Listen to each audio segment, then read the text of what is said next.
So I'd like to welcome the General Manager, Ryan Kunz, to join us tonight.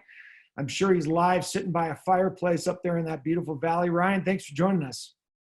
Yeah, thanks, Eric. Thanks for having me, and thanks for doing these. I think it's great for the community, and just keeping us all connected and informed is it's been amazing. So thank you. Well, it's our pleasure. Lone Mountain Ranch is not only home to some of the best Nordic skiing in North America. Got a great restaurant up there, Horn and Cantle. They've put some money into upgrading a lot of the facilities there over the years, but it's actually probably has the longest standing history for our little town of Big Sky. So whenever I get asked about Lone Mountain Ranch, I try to tell a little bit of that history. And tonight I'm going to put that on you, Ryan, to remind our audience or introduce our audience to a little bit of the history that Lone Mountain Ranch has. Great. Yeah. Thanks for putting me on the spot. Appreciate that. Yeah, the ranch has been around for, since 1915. So about 105 years now, and one of the first establishments in Big Sky.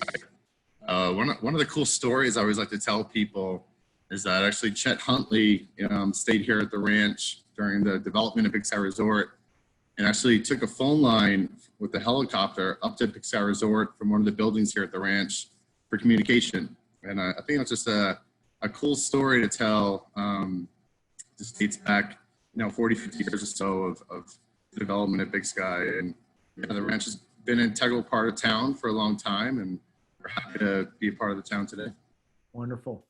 Well, certainly is. And I would tell you that, and I've been in Big Sky now for 22 years, and so many people come to Montana or come to Big Sky. A lot of people, when they get inspired by watching a movie like River Runs Through It, and people have that romantic dream of having a cabin in the woods by a stream. And that's truly the setting that's been protected and encapsulated up there at Lone Mountain. So wonderful place. But let's jump into it, kind of the state of the union of Lone Mountain Ranch and what you guys are going through and the role that you guys are playing coming into the summer. So I guess to start out with, Ryan, we haven't talked to you in the last 7 weeks. What was it like having to shut down the ranch, and what's kind of the state of the union for you guys now?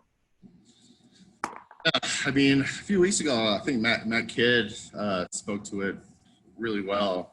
That week that everything was kind of unfolding here in Big Sky and around the world was brutal. It was rough, and it was challenging even just staying on top of the information that was coming through.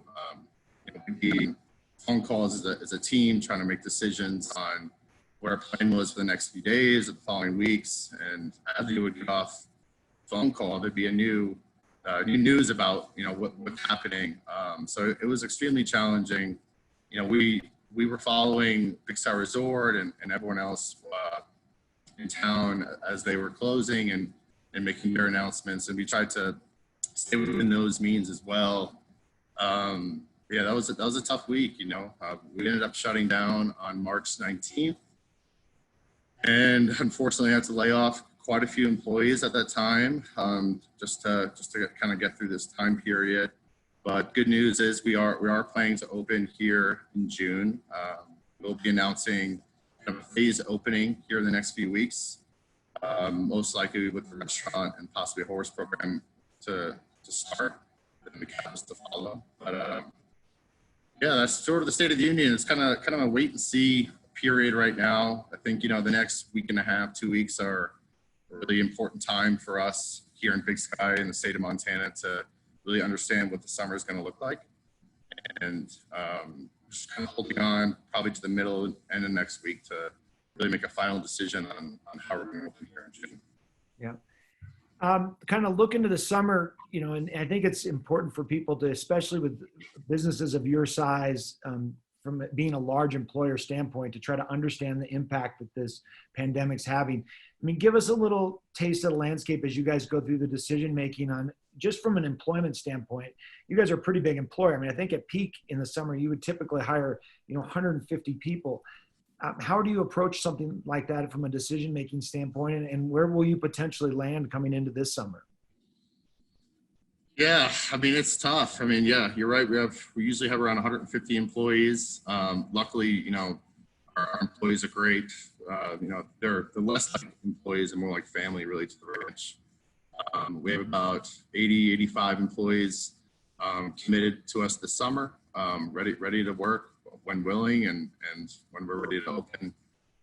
Yeah, it's challenging. You know, the ranch is a unicorn in Big Sky as far as the hospitality industry goes.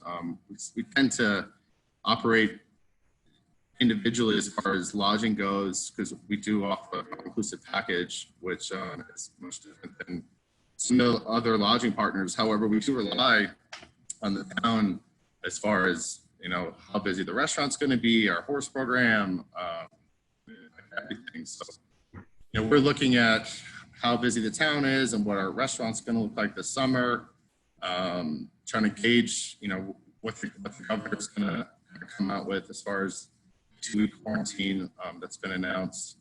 So it's extremely challenging trying to forecast opening and planning for staffing with kind of everything being in the air.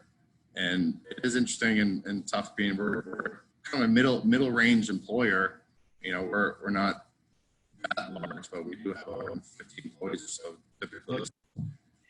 Each of our employees are ready and aware and we're ready to go.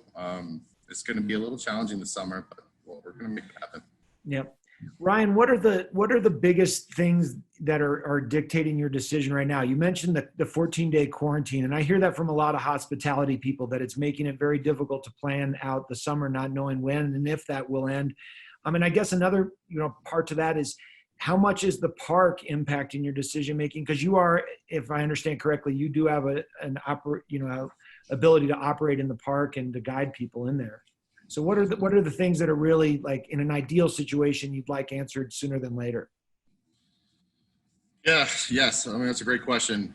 We do have a CUA permit, so we can take tours and guest fishing into the park and whatnot. That decision for when they open is integral to our operation as well.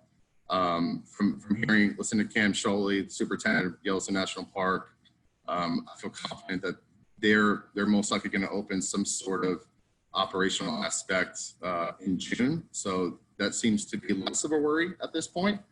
The biggest, the biggest thing that's up in the air currently is this 2-week mandatory quarantine for in-state travelers. I guess, the governor's in a tough spot. I wouldn't be in issues at all. But I think most of our lodging partners and myself would hope and wish for some sort of forecast or clarity of when this 2-week quarantine would resolve itself and be lifted at all. That would help us plan and have realistic expectations for the summer. If we can get that clarity and understand when and if that's going to happen in the next week or two, that'd be great. And the longer that decision extends itself out, Big Sky and our state are going to see cancellations June and happen June, July as a result. So yeah, it's a big decision on his part, and we're just looking for some clarity and guidance on that. Yeah.